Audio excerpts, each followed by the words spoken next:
네, 우리나라가 미국에 포탄을 수출하는 방식으로 사실상 우크라이나에 대한 무기 추가 지원을 추진하고 있습니다. 앞서 미국은 중국이 러시아에 무기 판매를 검토하고 있다고 발표했는데요.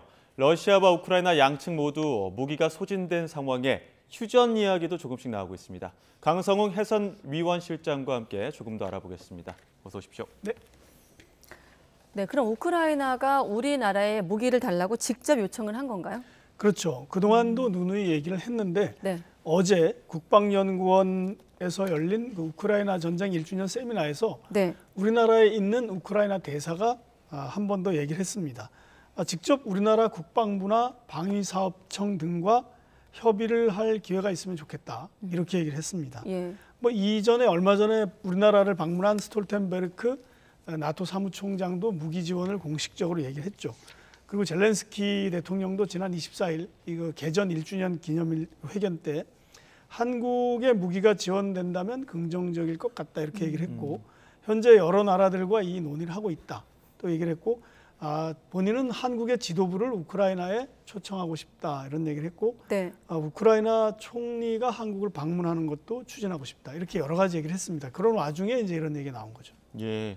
그러니까 우리나라는 직접적으로 살상무기 지원 안 된다 이런 입장 아닙니까? 그렇습니다. 공식적으로 안 된다는 입장이 분명하고요. 다만 이제 아까 앵커께서 처음에 말씀하셨던 것처럼 사실상의 지원 성격을 갖는 방식으로 무기를 지원하는 이런 어떤 그 입장을 취하고 있습니다. 네. 뭐 쉽게 말하면은 우리나라는 미국의 포탄을 팔고 미국에 있는 재고 포탄을 우크라이나가 갖다 쓰는 뭐 이런 방식인데요. 현재 우리나라 국방부는 오늘 정례 브리핑에서 이렇게 얘기를 했습니다. 한국의 무기업체 그리고 미국 국방부 간의 탄약 수출 협상이 진행 중이다. 이런 얘기를 했는데 작년 11월 달에 우리나라가 미국에 자주포 포탄 155mm 자주포 포탄 10만 발을 팔았습니다. 미국에 이제 그 무기고에 있는 무기를 우크라이나에 갖다 주고 우리나라가 그 미국의 무기고를 채우는 이런 방식이 되는데 네. 이번에도 아마 그런 얘기를 하는 것 같습니다. 작년에 11월에 10만 발을 우리가 미국에 팔았습니다. 그리고 최종 사용자는 계약상 이것은 미국이 쓰는 거다라고 아마 계약을 하는 것 같습니다. 그렇게 우리나라 입장은 이건 미국이 최종 사용자다 이렇게 분명히 명시를 하고 파는 겁니다. 예. 그렇게 명시하는 건 우리가 또 러시아를 고려한 이유도 있을까요? 우리도 당연하죠. 한러 관계를 좀 고려해야 되는데 네. 러시아가 아무튼 이런 사실상 지원에 대해서 반발할 가능성은 어느 정도일까요? 반발할 가능성이 있다고 봅니다. 이게 우리나라 입장에서는 이렇게 분명히 이건 미국에 파는 거다라고 강조를 하는 게 바로 이제 러시아를 고려해서 그런데요. 러시아라는 나라가 그렇게 또 우리나라 입장에서 쉽게 볼 나라는 아닙니다. 그러니까 이제 북한 핵 문제를 해결하는 데 있어서 과거에 육자회담하면 러시아에서 반드시 대표가 참여를 했고요. 네. 또 러시아는 중국과 북한과 같이 보조를 맞춰서 북한 핵 문제에 대응하고 있기 때문에 우리나라의 사실 외교의 가장 우선 목표는 북한 핵 문제 해결입니다. 북한의 핵무기를 없애는 건데 그럴 때 러시아에게 우리도 이제 지원을 받아야 되기 때문에 이게 중요하고요. 또 알다시피 지금 삼성전자가 휴대폰을 출하를 하지 못하고 있습니다. 러시아에. 그러니까 스마트폰을 못 팔고 그다음에 현대자동차는 거기 그 페테스부르크 주변에 현대자동차 현재 공장이 있고 우리나라 부품 업체들이 같이 여러 개가 따라갔는데 그게 사실 지금 제가 알기로는 가동이 안 되는 상태입니다. 그러나 전쟁이 끝나면 다시 우리는 러시아와 경제 협력을 해야 되기 때문에 이런 문제를 고려하면 러시아의 무기 판매를 직접 하지 않는 거 우리 정부의 고민 끝에 내린 결정이라고 생각할 수 있습니다. 미국도 어떻게 보면 우크라이나의 요구를 다 들어주지는 않고 포탄은 지원은 하지만 전투기라든지 이런 지원은 안 된다는 입장 아닙니까? 맞습니다. 그러니까 미국도 사실은 지금 분명하게 지원을 요청받는데 안 하는 게 F-16 전투기를 줄 수 없다고 누누이 얘기를 하고요. 또 하나는 이제 자꾸 미사일이나 그 드론으로 공격용 드론, 자폭 드론으로 공격을 하니까 그 후방에 그 미사일이나 공격용 자폭 드론이 날아오는 지점을 때릴 수 있는 좀 더 장거리의 로켓포를 달라는 건데 그것은 미국이 줄 수 없다는 겁니다. 그러니까 미국도 사실은 이런 여러 가지 고려를 하는 건데요. 그리고 뭐 얼마 전에 말씀드렸듯이 바이든 대통령이 키이우를 깜짝 방문할 때도 출발 직전에 러시아에게 알려줍니다. 그 정도의 그 커뮤니케이션 통로라 그럴까요? 소통의 채널은 유지하고 있고 어느 정도 선을 유지하면서 이 전쟁을 관리해 나가는 거죠. 뭐 아주 단적으로는 지상군을 투입하지 않고 무기만 지원하는 것도 미국도 나름대로 전략적 고려를 하면서 하는 거기 때문에 우리나라도 당연히 전략적 고려를 하는 게 중요하다 이렇게 생각할 수 있습니다. 네. 예. 그리고 또 한 가지가 중국의 입장을 많이들 얘기하는데 최근 네. 들어서 중국의 또 중재자 역할을 또 자처하기도 했기 네. 때문에 자 그러면 러시아도 무기가 소진된 상태이면 중국에서 무입 수진을 추진하게 되는 겁니까? 어떻습니까? 그렇죠. 이게 계속 미국에서 나오는 얘기인데 중국은 물론 이제 부인을 하고 있습니다. 네. 미국의 처음에 이제 매체들이 이런 보도를 좀 많이 했습니다. 네. 그러니까 러시아는 드론과 탄약, 아마 장거리 포탄이 되겠는데 그 포탄의 구매를 중국에 계속 요청해 왔다 오랫동안. 뭐 이건 당연할 것 같고 사실은 맞을 것 같습니다. 네. 그런데 이제 최근에 중국 지도부가 이게 CNN 보도입니다.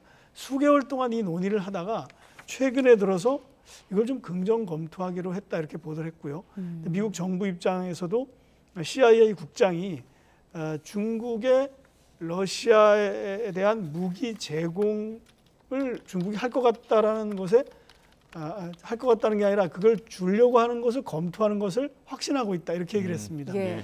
근데 사실 이 얘기는 아직 주지 않았다는 얘기랑 비슷합니다. 그러니까 러시아가 강력히 요청을 했고 중국은 주려고 하는데 아직 주진 않았다. 이런 게 그 단계인 것 같고 제이크 설리번 백악관 안보보좌관도 중국이 아직 최종 결정은 내리지 않았고 실제로 지원을 하지 않은 것 같은데 만약에 지원한다면 대가를 분명히 치르게 할 것이다. 이렇게 얘기를 했습니다. 그러니까 어떤 움직임이 있을 때 사전 경고를 하는 것 같고요. 왕원빈 중국 외교부 대변인은 여기에 대해서 이 무기 지원설은 계속 나오고 있는데 헛소리다. 한마디로 말이 안 되는 얘기다. 그리고 이것은 중국을 모욕하고 중국을 먹칠하려는 행위다. 이렇게 얘기를 했고 한마디 덧붙이자면 우크라이나의 전쟁터에 가장 많은 무기를 준 나라는 누구냐? 우크라이나 쪽을 지원한 거지만 그 전쟁터 전체로 보면 미국이다. 네, 이렇게 미국이 역공을 하는 이런 상황입니다. 그럼 모욕이란 말도 결국 미국을 의식한 발언일까요? 그렇죠. 중국은 그런 나라가 아닌데 왜 자꾸 우리를 이렇게 덮어씌우기를 하느냐라는 거죠. 예, 그런 뜻입니다. 이렇게 계속 무기 지원에 대한 이야기들이 러시아, 우크라이나 양국 모두 나오는 배경 중에 하나는 러시아도 러시아지만 우크라이나도 지금 무기가 부족한 상황 아닙니까? 그렇죠. 전황은 지금 어떻게 흘러가고 있는 겁니까? 지금 그 전황을 보면요. 양국이 어떤 그 교전을 계속 하지만 교착 상태에 빠져 있는 겁니다. 예. 이게 작년 하반기부터 사실상 교착 상태인데 지금 지도를 보면요. 저 선이 굉장히 오래됐죠. 작년에 이제 뭐 하반기에 저 위쪽 그 하르키우 지역을 먼저 수복을 했죠. 예. 그리고 이 아래쪽에 이제 헤르센 쪽 지역도 수복을 했는데 예. 그 이후는 바뀌지 않아요. 저게 굉장히 오래된 상황인데 저 상태로 교착 상태입니다. 그러니까 양국이 이제 멀리서 포탄을 쏘고 그리고 이제 드론을 공격하고 이 정도지만 잘 바뀌지 않는 교착 상태가 돼 있고 무기는 딸리고 이런 상황이죠. 근데 핵심적으로 저기 바흐무트라고 표시를 해놓은 곳이 있는데 저기가 격전지입니다. 저기가 이제 산업시설이라든지 어느 군사적 요충로기 때문에 저기를 장악하려고 하는데 하루는 러시아가 어떤 몇 개의 마을을 되찾았다라고 이제 발표를 하면 그다음에 이제 우크라이나에서는 뭐 그런 일이 있긴 있지만 뺏기진 않았다 이런 식으로 주거니 받거니 하는 그런 상태가 계속 계속 이어지고 있는 그런 상황입니다. 네. 외신에선 불안정한 휴전이라도 소모적인 전쟁보다 낫다라고 하고 있습니다만 이렇게 무기가 부족한 상황에서도 두 나라 모두 끝까지 싸우겠다는 입장 아닙니까? 맞습니다. 지금 이제 말씀하신 거를 뉴욕타임스 보도를 제가 살펴보니까 그런 얘기를 했더라고요. 이게 그 어떤 냉전사를 연구하는 영국의 역사가가 있는데 이 사람은 이제 한국 전쟁을 살펴봤습니다. 냉전사에 있어서 한국 전쟁이 미국과 러시아가 당시 구소련이 충돌한 굉장히 역사적인 전쟁인데 이때 어떤 휴전 과정을 잘 살펴볼 필요가 있다. 그래서 거기서 교훈을 얻을 수도 있지 않느냐 이런 얘기를 했는데 그게 뭐냐면 우리가 뭐 다 아는 내용입니다만 한국 전쟁은 3년에 걸쳐서 치러졌는데 사실상 우리가 알고 있는 대부분의 전투나 중요한 사건은 첫 1년에 다 일어났고요. 나머지 2년은 이렇게 교전의 어떤 전선에서 일진일퇴만 했을 뿐 움직임이 거의 없었습니다. 그게 이제 말하자면 38도선 애초에 국경 남북을 나눴던 38도선 주변에서 2년 동안 치고받고 했는데 거기서 가장 많은 어떻게 보면 인명 피해가 났을 것 같습니다.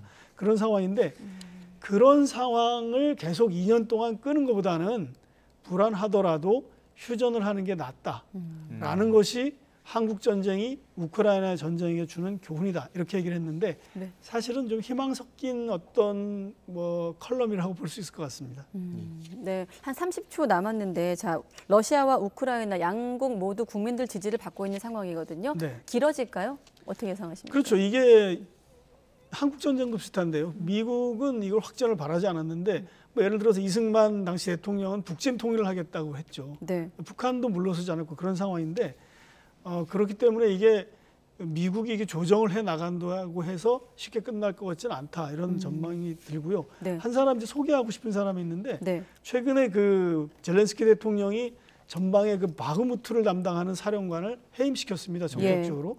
그래서 새로 등장한 사람이 이제 그 시르스키라는 육군 사령관인데 네. 이 사람이 이제 지금까지 우리가 알려졌던 그 키이우의 진격을 격퇴했던 러시아를 막아냈던 사람이고 또 하르키우라는 곳을 처음으로 이제 그 수복 작전을 성공시킨 사람인데 이 사람이 이제 직접 이걸 맡고 그 다음에 이제 우크라이나 제공된 서방의 탱크들이 들어오는 시기가 아마 3월 달쯤 될 것 같은데 본격적으로 들어오면 여기서 어떤 전황 변화가 하나 있을 수도 있지 않나 그런 생각을 해보게 됩니다. 네. 우크라이나의 이를테면 이순신 장군이라고 할 수 있는 네. 올렉산드르 시르스키 장관 얘기까지 해봤습니다.